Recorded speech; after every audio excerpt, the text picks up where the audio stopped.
This is West Virginia State Penitentiary. We're on a tour. Okay, that's really what does us in. Let me explain that.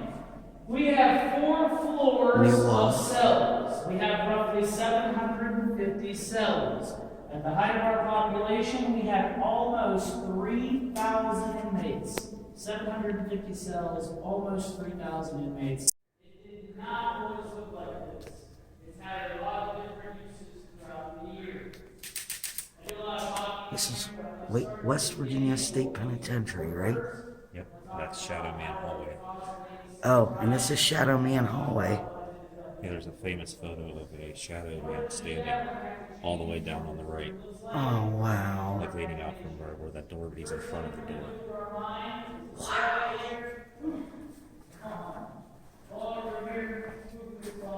Look. This would have been a very, very wide, very, very, very long, Look at this. four-door room. And originally, it's a cafeteria and a kitchen. And I can prove it's a cafeteria or a kitchen because of that little window over there, by the room. That window is the pill window. They are always going to have pill line next to chow hall. Why? Because a lot of these medications require you to have food on your stomach. So our inmates are going to come in here, they're going to line up at that window, they're going to get their medications. There's going to be an officer there to check their mouth to make sure they've actually swallowed their medications. A lot of these guys would pocket the pills, then they'd sell it for cigarettes and shanks and other unsavory items.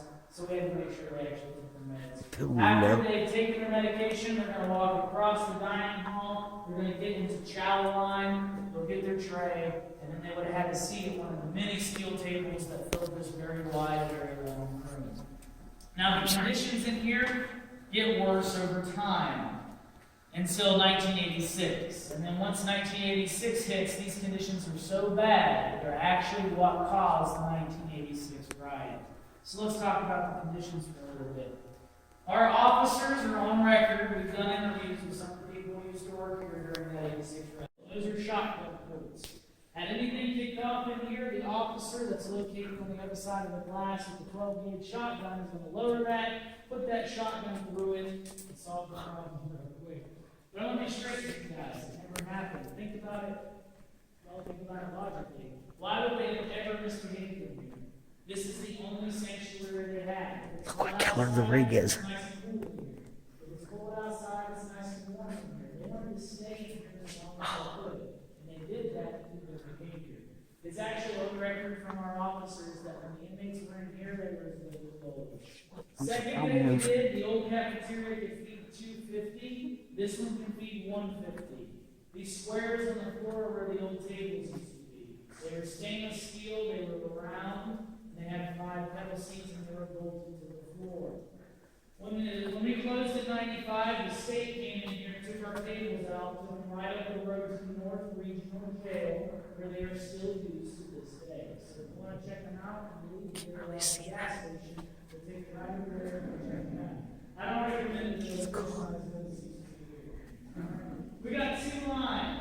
This is We got sandy. the line right here in front of me, and we got the line over there on my right.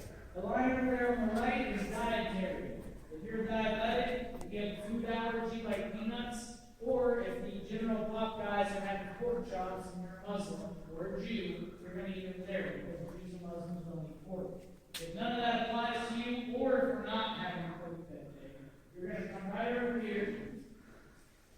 And you're going to go window by window. Yes, I want the mashed potatoes. No, thank you, I don't like peas. I'll take 2 pulled pork sandwiches, please. You're going to get your tray from the window, you're going to exit, and you're going to have a seat at one of our next to the tables.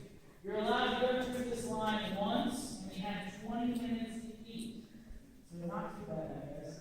Originally, you're allowed to go to the salad bar as many times as you like. And I said originally because of the potatoes. I'm sorry. They abused it. They went 2 or 3 times to the salad bar and they filled their coat pockets up with the fruit salad. Sounds messy, but that's what they're doing. They're taking the fruit salad across the hallway to the back of the ice machine. Alright, so like I said, there's not much to see now. But where that old wooden stockade used to be, roughly in 1866, is about where this parking lot is. Like I said, not much to see. First section of wall that these guys build, though, is that white tower. Oh, I see it, the White White Tower. is called the Wagon Gate. It's actually got Wagon Gate written on it. The second floor windows have bars on it. And the reason for that is once they have that tower complete, they actually tore down that wooden stockade, and they actually had 2 rows of bunk beds on the second floor of the Wagon Gate. They housed them in there until they got the cell blocks finished. Once the cell blocks were finished, they moved them out of the Wagon Gate into the cell block, and they stayed there ever since. After they get the inmates out, that's when the second floor of the Wagon Gate turns into storage. So, let's prove that our inmates actually did hand lay and carve all of the stone that you see around you, excluding, of course, the new cafeteria, because it doesn't get added much later. Here's how this is going to work. I'm going to go up the ramp to about right here. If you guys want to move against somebody get up and move up.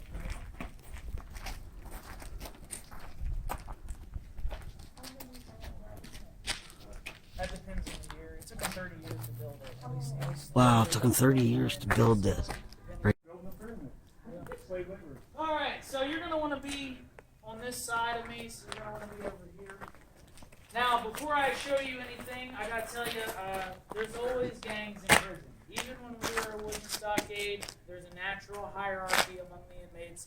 They form gangs, and that's who builds the prison. This prison is gang built. So here we go. This first stone right here above the white, the one in the back, we're going to count that as stone 1. If you go up 3 stones, you might see a leaf imprint. You see that? That's a fossil millions of years old, not what I want you to see, though. If you start back at number 1 and you go up 9 stones, what 3 letters do you see carved in the rock? KKK, but it's upside down. Why is it upside down? Because the same guy carving that stone is not the same guy laying it. Okay? The guy who's laying it doesn't care what gang you're in. He's just putting rocks down. Unfortunately, in the 1800s, our biggest gang here is KKK, and it's upside down. And unfortunately, they're the ones that have the most gang tags on our wall. Here, though, is a different gang, and this gang I think is a little smarter. You come over here. On this side of this stone, we're going to go up 3. Fossil. 1, See the 2, fossil? 3. You're going to see what looks to be like a bird track. It looks like a turkey track. They're witches or Satan worshippers. If it's officially done, and we do have a couple official pentagrams here, the reason for that is we think the first 5 wardens here are Freemasons.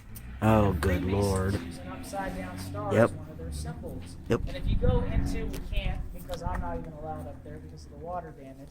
But if you were to go on the upper floors of our admin building, the top 2 floors are actually the warden's residence. There is a giant glass window up there that is a pentagram. And Oh, I want to look see right it. through the middle of that glass window pentagram, there is an obelisk on top of the mound. When you leave today, look up there. There's an obelisk. That obelisk fits right dead center on that glass window. Oh my. Now, what are two Freemason symbols? The star and the obelisk. So we think the first 5 wardens here were Freemasons. Oh my God. All right, I'm going to go out here to the grass and we're going to talk about this 4-storied admin building. Did you hear that? Some of the wardens were Freemasons, so they really actually have pentagrams inside. There's a symbol here, but I missed where it was. I'm trying to find it. Do you see a pentagram on one of those stones? Star there. See it? Oh, that's it. That's it. Okay. I thought it was on that side. Thank you. Hold on. Come on.